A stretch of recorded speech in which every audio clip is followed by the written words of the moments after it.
Hey, I'm Noah, and today we're going to do some nature photography on a one wheel. All right, today is going to be a bit of a training day. I just wanted to go out and take the Nimbus to my local trail and see if there wasn't anything that we could just go get some cool shots of.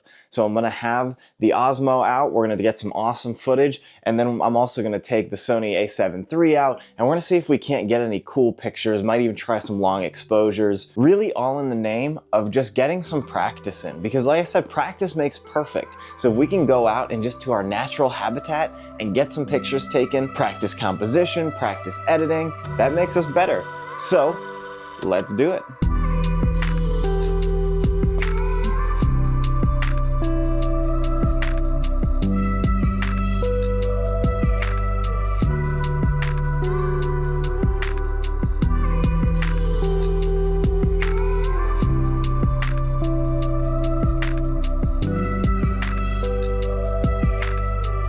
All right, got all of our safety gear on. We're ready to roll out.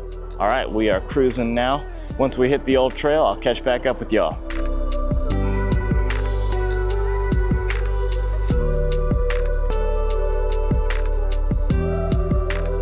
I did also briefly want to say, I know I might look stupid in the whole getup, but I can get up to 20 miles per hour on this thing, sometimes faster. If I'm taking my dome straight to the concrete, I'm not really trying to die, so I think this is a great middle ground to that.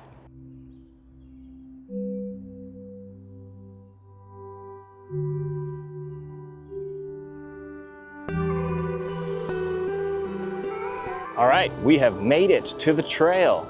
So I'm gonna be keeping an eye out for anything sweet that we can take pictures of, but in the meantime, I'm just gonna cruise.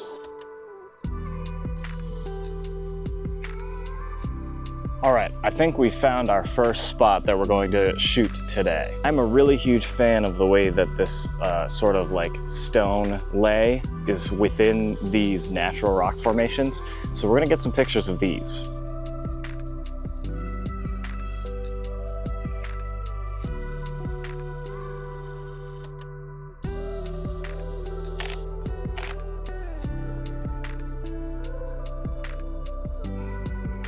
I just rolled over that sweet bridge. I think I'm gonna come back to that. I'm gonna see what we got up ahead a little bit, and then I'm gonna circle back around and hit that on my way back. All right, so I just found this really cool strip of cleared like hill. So we're gonna try and get something really cool with this.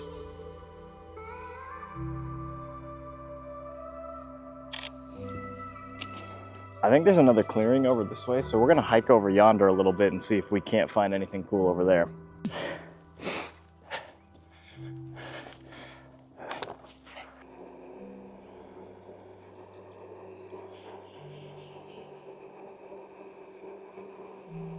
Okay, well, I found this cool swing, and I think I'm just gonna hang out here for a second. I think I'm about wrapped up on this trail. I got about 60% battery left, so it's probably about time for me to head back.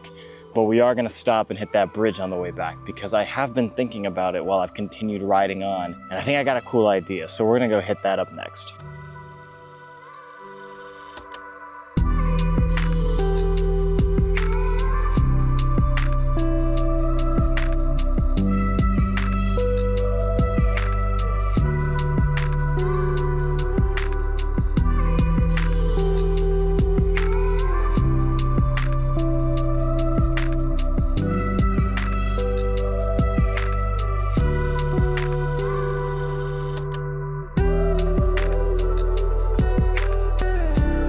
Okay, we're gonna head back to the homestead and we are going to get these edited.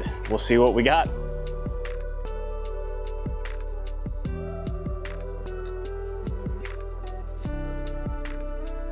So I was just getting ready to cross the pedestrian bridge behind me when I saw this little feather down here, and I thought maybe I could take a cool picture of that. So we're just gonna take the camera out and see what we can get. So I'm going over this pedestrian bridge again, over this like main street, and I'm thinking that it would be really cool for like a nighttime Somebody just honked. I think it'd be sweet for a long exposure photograph. So I think sometime I'm gonna do a nighttime long exposure photography video, and we will see if we can get anything like really cool here and maybe some other spots around my town. Okay, we are back and it's hot outside. I'm gonna send these pictures into Lightroom, I'm gonna get them edited, and then I'm gonna come back and I'm gonna show you guys what we got. All right, we are back. I got these pictures edited and we are gonna take a look at them.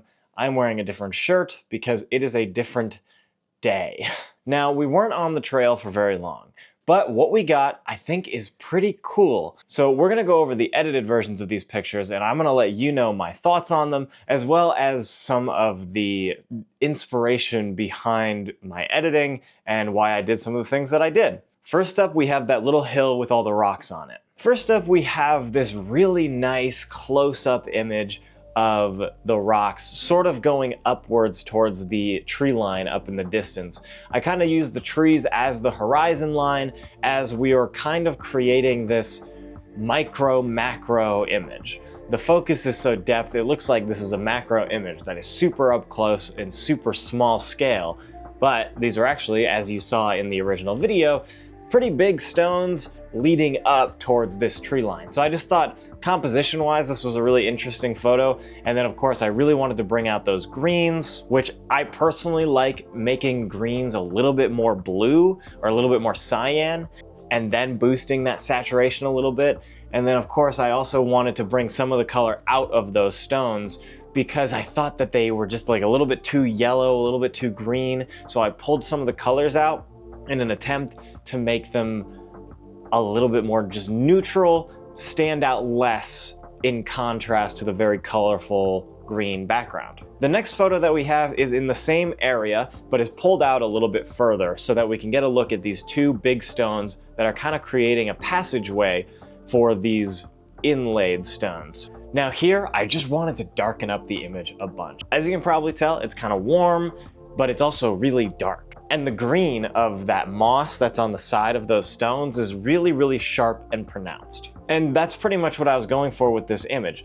Composition-wise, I really like having both of those stones on either side, sort of bookending the image itself, and then in the middle you have this path leading you up and out. And just a small detail, I really kind of like that bottom area. It's pretty much taking up the entire lower third, and it's just like these rocks with a little couple stones kind of intricately placed throughout them. And I just think it looks neat.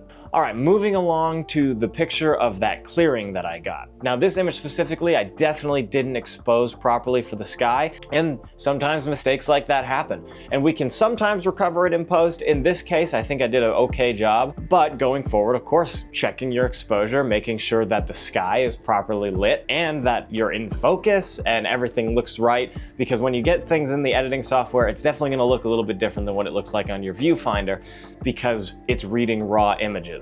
So even if it looks okay on your viewfinder, you want to make sure that your settings are correct and that it's going to look good in the end. Now for this one, the big task was bringing the sky back because it was super blown out in that original image as you saw. So I wanted to try to pull back in some of those blues, which I think I accomplished pretty well. Of course, you'll notice that along the tree line, we have some fracturing. It's a bit separated. There's a little bit of that color popping through. But I think overall the sky ended up looking really nice, and I really like the color of these trees. Like I said, I really like to bring more of a cyan, a blue tone to those bright greens of trees and things like that. So I really like the way that this turned out overall. Now, before we talk about the pictures on the bridge, I actually wanted to go to the feather first because I really like those pictures on the bridge, and I just wanted to talk about those a little bit more in depth at the end. So this feather picture was interesting because I literally just took the camera out, I exposed the shot, and I pointed it at the ground. And of course, I positioned the feather in the upper left third of the frame. And that's it. This was a super simple picture, and I think it actually turned out pretty well. If I had a different lens, I probably would have used that over the 85. I think it would have been beneficial to have this really wide image on this very bright concrete sidewalk, and then have that feather just be there in the middle of kind of this sea of concrete. Now, I did do a little bit of extra tweaking on this one. I went in and I adjusted every individual little stripe of the feather to try to make the darks a little bit darker and the lights a little bit lighter, as well as with the background. I was really struggling to figure out how I wanted to make it look. I could have brought out the lights a little bit more, but I ended up making it a little bit darker and really sharpening it up so that you can see those little individual cracks and pebbles and things like that. Overall, this was just a lucky find that we came across as we were heading back, and I'm really happy that we got it because this is a pretty cool image. And finally, we get to the bridge. Now, I really like this bridge, and I was sort of inspired by it because those little structures that go over the bridge really reminded me of like a Japanese torii gate. So when I took them into the editing, of course I did that same thing with the trees. I made them a little bit more blue, but then I really boosted those reds. And this is that final image. I really like the way that this one turned out. Of course you have those leading lines which are sort of guiding you towards the center of the image, but I really like the reds, and I really like the greens and how they play off of one another. Of course, this is a super exaggerated color palette. This is not at all what it looked like when I was actually there, but part of my style is definitely getting some of those boosted colors and creating something that is a little bit more surreal, but legible. You know what you're looking at, you know what those colors are supposed to be, and obviously those are not the real colors. But with just a little bit of exaggeration, the image itself to me looks really interesting. Now we have a second picture on the bridge too. I did one in landscape and I did one in portrait. And I really like the way that this portrait one turned out too. Of course, now we have the three tiers. We have the blue of the sky, the green of the trees, and the red of the bridge. I really kind of like the composition here where it's sort of tiered like that. Of course, in this one compared to the last one, I played a little bit less with the colors and I went for more of a faded film look. Sort of inspired by some of these new school photographers that we're getting using the Fuji films and going out to Japan, sort of recreating that faded film look on one of those small sensor cameras. I kind of wanted to try to recreate on my mirrorless. So overall, I really like these two pictures specifically. Both of the bridge shots I think just turned out really neat. And if I'm being completely honest, a bridge is easy to compose. You have your leading lines to guide you where you're supposed to be. You can use the rule of thirds, and especially one like this that is so pronounced and has an already defined color palette, it makes the editing process way simpler. Now, in addition, I did have to remove two individuals from the shot, which, using a little bit of generative fill here and there using Photoshop or Lightroom, is pretty easy. And there you have it. We have this entire collection of trail images. I hope you enjoyed this video and all of the images that we got. I hope you got a good view into my editing style and my photo taking process. And if you'd like to learn a little bit more, there's a blog post up on our website now, anrpix.com, where you can learn even more about the editing process, look at these high-res images, as well as get all of the settings that I used and all the gear that I used. But that is going to be the end of the video now. Thank you everybody so much. Please consider subscribing. And of course, as always, see you around.